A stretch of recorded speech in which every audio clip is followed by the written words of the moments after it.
महाराज, पितृदोष के निवारण का सुंदर तरीका।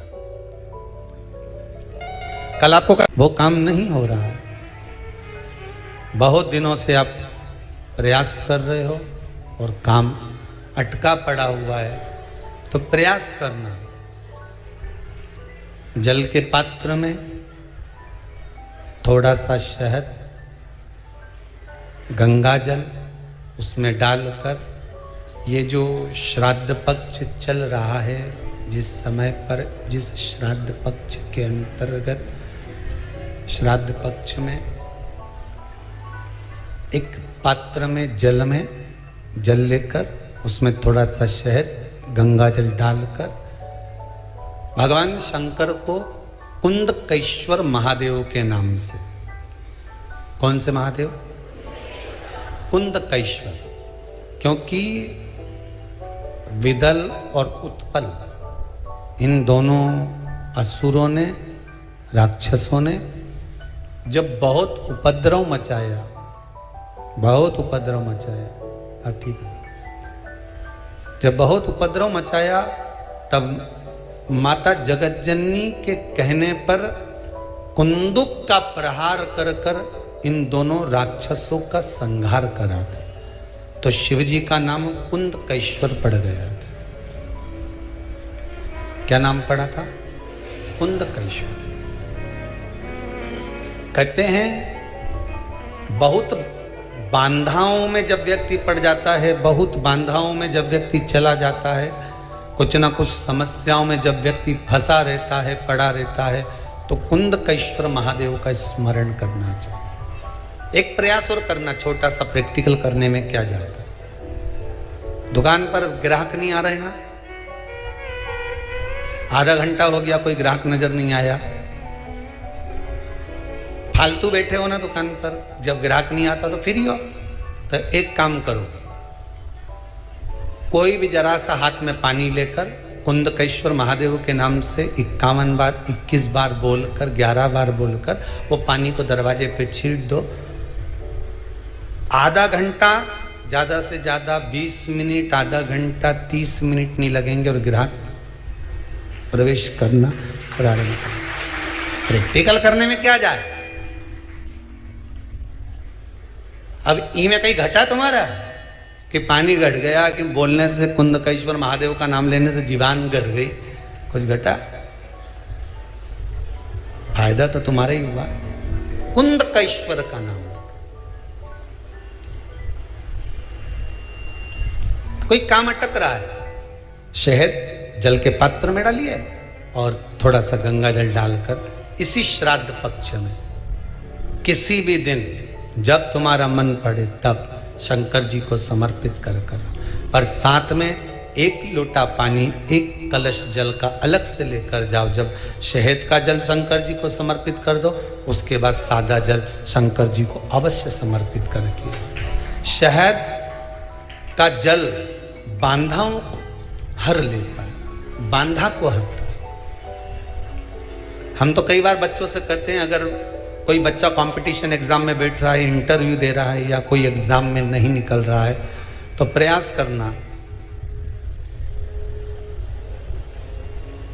बेलपत्री का जो बीच वाला पत्ता होता है, इस पत्ते पर शहद लगाकर हथेली में रखकर अंगूठे से इसको इस तरह से दबाकर शिवजी के कुंदकेश्वर महादेव का नाम लेकर अपनी मनोकामना कर शंकर भगवान का जो शिवलिंग है, उस शिवलिंग पर इस बेलपत्री के पत्ते को चिपकाकर आ जा और एग्जाम देने जा, बाबा निपटे का सब काम कर। जिस बालक बालिका का जॉब नहीं लग रहा हो, सर्विस नहीं लग रही हो, नौकरी नहीं लग रही हो, जगह जगह पहले करते थे जॉब, अब छूट गई, 2 साल हो गए, 3 साल हो गए, सर्विस नहीं लग रही हो, बहुत प्रयास कर लिया हो, बहुत प्रयास, तो महाराज काली तिल्ली को पीस कर उसको जल के पात्र में डालकर अपने घर के मटका, परिंडा, पितरों का जो स्थान होता है, जलाशय होता है, उसके पास में एक पात्र में रख दीजिए। बेलपत्री या बट का पेड़ या पीपल का पेड़, इस वृक्ष के नीचे एक रात्रि तक रखे रहने के बाद में दूसरे दिन अपनी कामना कर, जिनका जॉब नहीं लग रहा, सर्विस नहीं लग रही, नौकरी नहीं लग रही या कहीं उलझने उत्पन्न हो रही है, उस व्यक्ति को हाथ में ले जाकर उस पात्र का जल, 3 वृक्ष पितरों के तुल्य हैं। कल की कथा में कहा था, पहला बेलपत्री का, दूसरा पीपल का, तीसरा बट का, ये 3 पितरों के तुल्य हैं। इन 3 में से किसी भी वृक्ष के नीचे उस काली तिल के जल को समर्पित कर दीजिए। महाराज बाबा चाहेगा, भोलेनाथ जी चाहेगा तो 3 महीने में कहीं ना कहीं योग बना ही देगा, ये पक्का। बाबा पर विश्वास रखो, शंकर भगवान पर भरोसा विश्वास रखकर आप कार्य करेंगे, क्यों ना हो।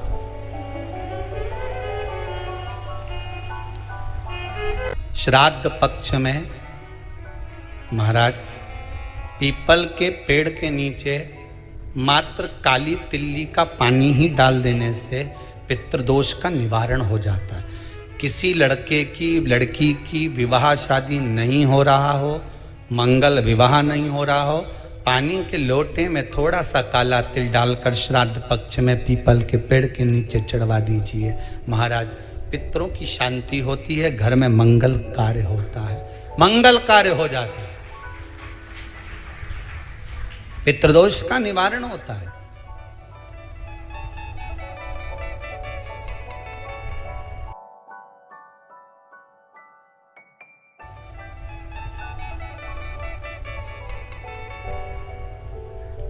बहुत रोग घिर गया, ऐसा लग रहा है कि बहुत बड़ी बीमारी शरीर में आ गई है, वो मिट नहीं रही, बीमारी बहुत बड़ी है, नहीं जा रही। सरसों का फूल भगवान शंकर को चढ़ाना प्रारंभ कर दो। सरसों तो आप अपने घर के अंदर भी बो सकते हो, उसमें पीला फूल ही जाता है, शिव जी को चढ़ाना चालू कर दो, बीमारी समाप्त होना प्रारंभ। शिव को समर्पित किया गया एक एक भाग,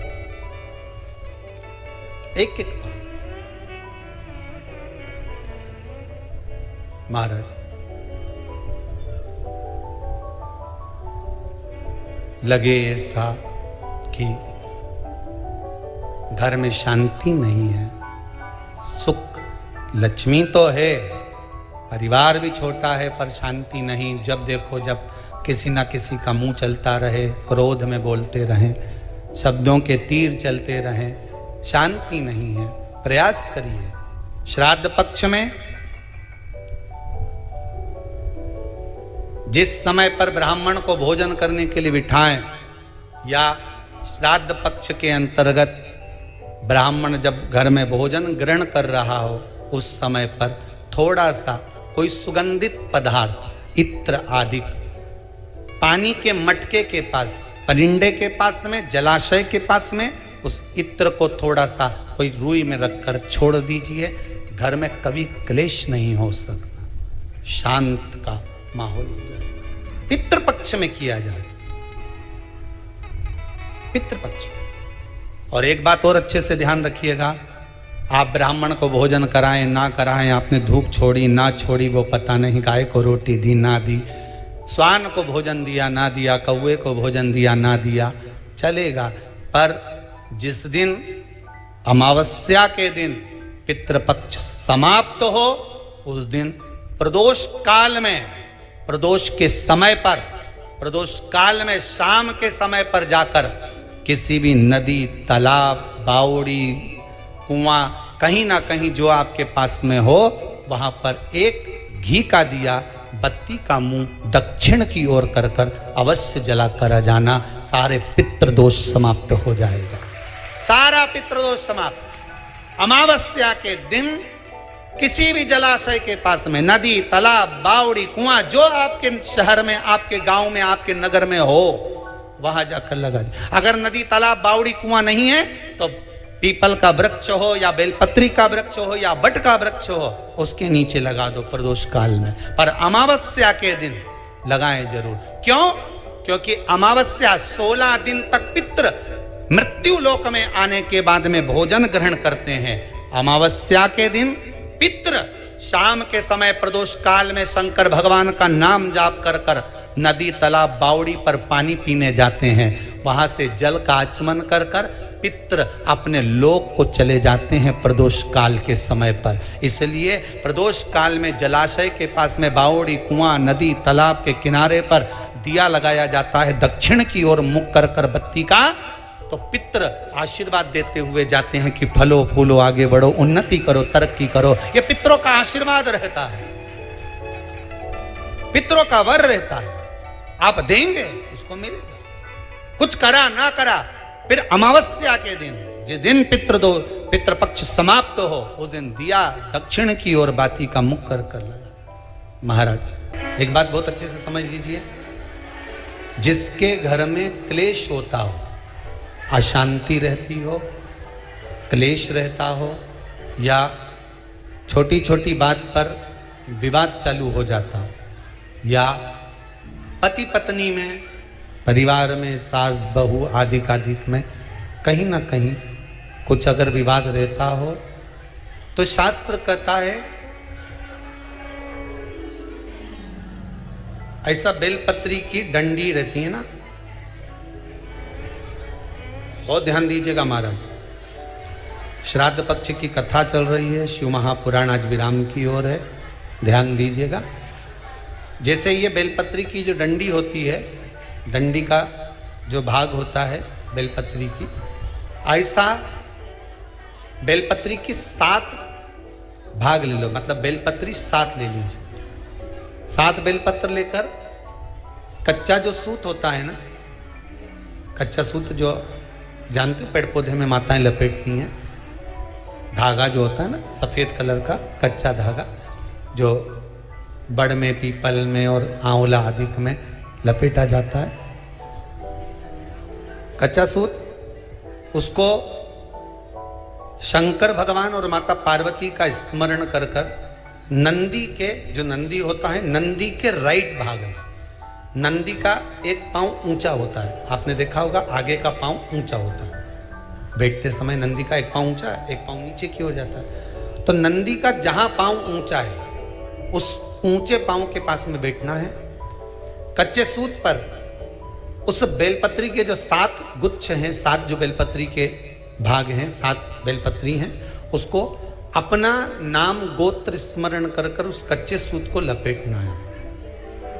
महाराज लाल कलर का चंदन उस बेलपत्री के पत्ते में जो अग्रभाग होता है, सबसे आगे का भाग, 7 में लाल चंदन लगाना है।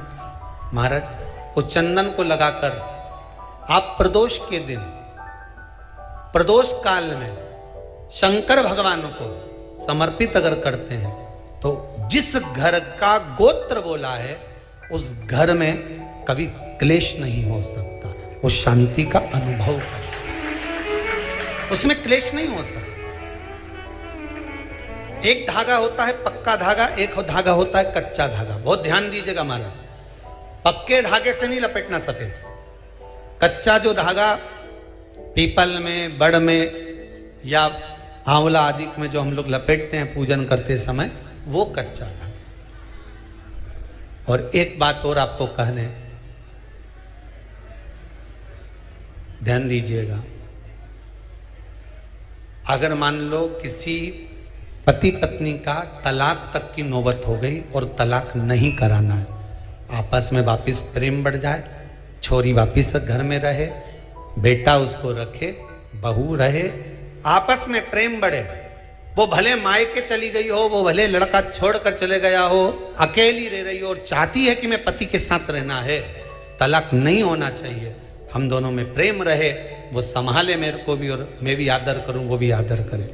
तो मेरा निवेदन है, कच्चा जो सूत होता है, कच्चा जो धागा होता है, नंदी के ठीक पीछे बैठकर कोई साथ में आपका परिवार का कोई व्यक्ति चले जाए और हस्तकमल को, जिसको अपने परिवार में वापिस रहना है, उस स्त्री हो या पुरुष हो, दोनों में से कोई भी नंदी के पीछे बैठकर सोमवार की जिस दिन अष्टमी पड़े उस दिन नंदी के पीछे बैठकर हाथ को ऐसा बंद करना है, हाथ में एक बेलपत्री रखना है, सीधी सीधी बंद कर कर 7 बार उस हाथ पर कच्चा सूत लपेट देना है, उस सूत को वापस निकाल लेना है। बेलपत्री के साथ में, और बेलपत्री को तो अपने पास में रखना। सबसे पहले माता पार्वती का जो हस्त कमल ऐसा होता है शिव मंदिर में, उस हस्त कमल में वो सूत जो आपके हाथ से निकला है वो उसमें डाल देना है, माँ जगत जननी से प्रार्थना कर कर। और जो बेलपत्री आपने संबंध को जोड़ने के लिए अपने हाथ में ली है वो शंकर भगवान के कटी भाग में, फिर निवेदन करूंगा, कटी भाग को समझ लीजिए। ये शिवलिंग रखा है, जहां पर शंकर भगवान का शिवलिंग, माता पार्वती जी के हस्त कमल पर जो शिवलिंग रखा है, ये भाग कटी भाग कहलाता है। इस जगह पर जहां शंकर और पार्वती का मिलन हुआ है, उस जगह पर उस बेलपत्री को रख देना है। महाराज ज्यादा से ज्यादा 3-4 महीने लगते हैं, दोनों में वापिस प्रेम बढ़ जाता है, दोनों एक हो जाते हैं। तलाक तक बात चल भी रही हो तो वो तलाक समाप्त हो जाता है। प्रेम, करुणा, आसक्ति, स्नेह बढ़ जाता है। संबंध टूटने की कतार पर एक बार माता पार्वती को समर्पित तो करो अपना संबंध कि मां अब तुझे नहीं भाना। माना मैंने अपशब्द कह दिया होगा, माना मेरी गलती होगी, थोड़ी गलती उनकी भी होगी, पर दोनों की गलती है मां, अब इस संबंध को तुझे निभाना। जब कच्चा सूत माता के हाथ में रखो तब माता को विनती करना, इस संबंध की डोरी अब तेरे को दे दी। दीन बंधु दीनानाथ मेरी डोरी तेरे हाथ। अब यह डोरी मैंने तुमको दे दी है, अब यह संबंध आपको निभाना है, अब ये संबंध मेरा नहीं।